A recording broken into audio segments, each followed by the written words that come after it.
Have you been putting off making videos for your business because you're stuck researching the perfect camera?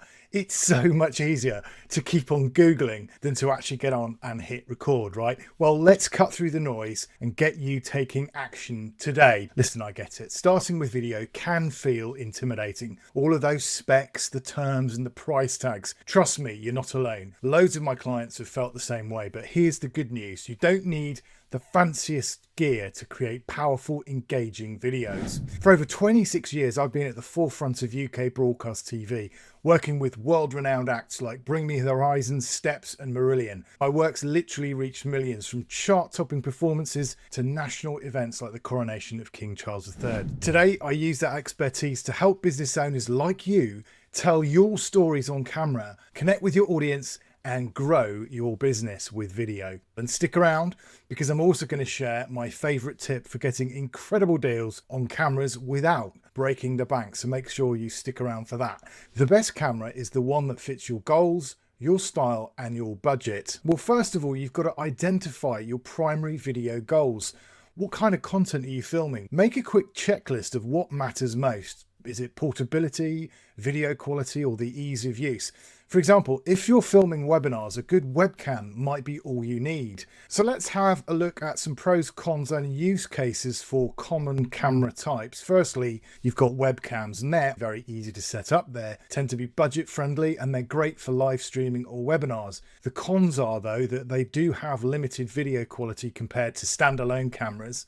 And also there's a lack of versatility for different filming needs. They are ideal for coaches or consultants that film webinars or have lots of online meetings where convenience is key. Then secondly, you've got fixed lens vlogging cameras. These are compact typically, excellent autofocus, and they're brilliant for on-the-go filming. The cons, though, are that you've got limited control over lenses and they don't offer quite the same flexibility as DSLRs. However, they're perfect for vloggers or personal brands creating dynamic content for social media or YouTube. Then we get to DSLRs, and the pros are that they offer very high quality video typically. They've got interchangeable lenses, so it means you can change the lenses on the front of them, and they have superior flexibility for different filming styles. However, the cons are they tend to be bulkier, they're more expensive, and there is a steeper learning curve for beginners. These are great for business owners looking to create professional, polished content for marketing or brand storytelling. So which kit should you buy and how much should you spend? Now that we've explored the pros, cons and use cases of the various different camera types, let's talk specifics.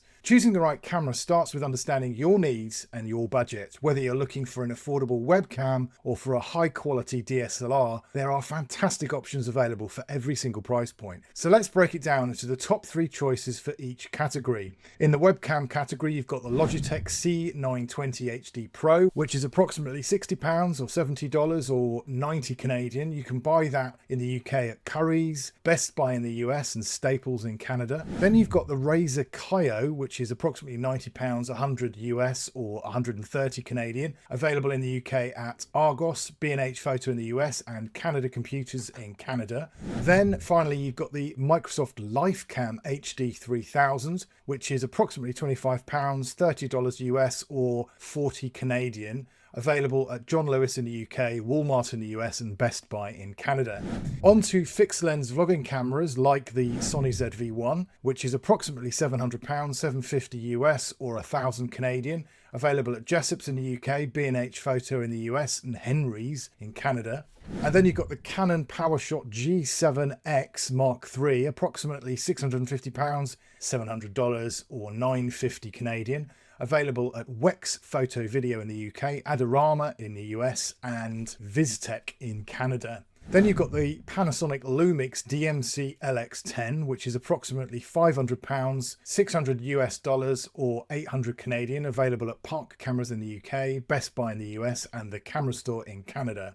Then finally we're onto the DSLR. So you've got the Canon EOS Rebel T7, approximately £400 or $450 and 600 Canadian, available at Currys in the UK, B&H Photo in the US and Henry's in Canada.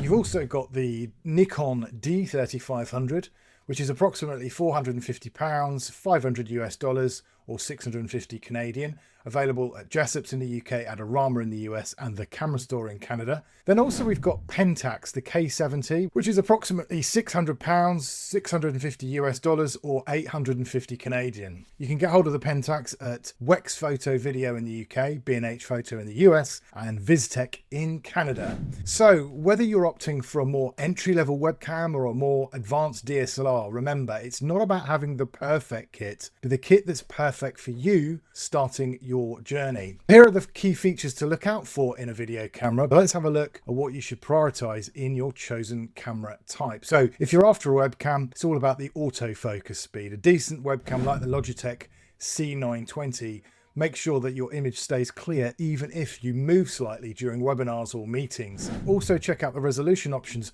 Many webcams offer 1080p, which is perfect for live streaming and online content. While 4K webcams are available, they're often overkill unless your content requires really ultra high detail. And then when we get to audio inputs, some webcams come with built-in microphones, although an external mic is often a better bet for better results. So then, do you need a 4K webcam? For most business video needs, 1080p resolution is more than sufficient. Obviously, 4K webcams can provide sharper visuals, but they require a lot more processing power and a lot more storage. The files are much bigger. If you're producing high-end content or want to future-proof your setup, then 4K may be worth considering. Otherwise, I personally would stick with a quality 1080p webcam. It's reliable, cost-effective, and for most of the time, it's absolutely fine. When it comes to the fixed lens vlogging cameras like the Sony ZV-1, check out the autofocus speed, which is excellent for dynamic content where you might be moving in and out of the frame. Also, check whether they've got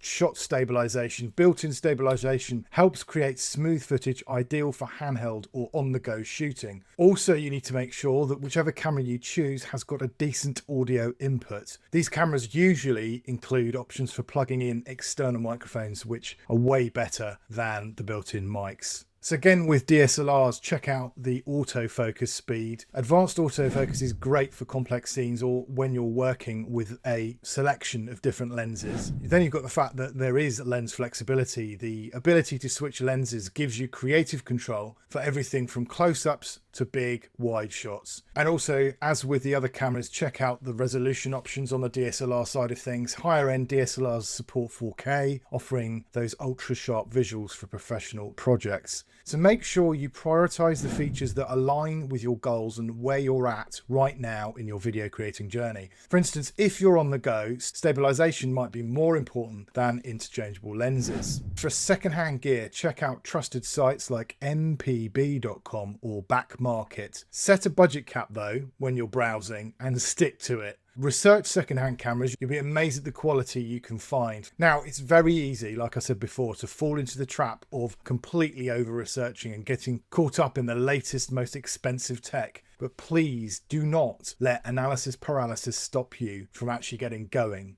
The best camera is the one that helps you start creating videos today. It's not about perfection, it's about progress. So now that you've got your camera sorted, let's talk about sound. In the next video, I'm going to guide you through choosing the best audio setup for your videos. Great sound is just as important, in fact, more important than great visuals. In terms of immediate action steps, create your camera checklist. Research one camera model that fits your needs and then look up secondhand options if you're on a budget. If this video is helpful, definitely give it a cheeky little thumbs up. That's always good. And hit subscribe for more tips to boost your video confidence. And don't forget to sign up for my free Video Unlocked course, and the link to that is in the description below. Don't forget, coming up, we're talking about sound. Look forward to seeing you there. Take care.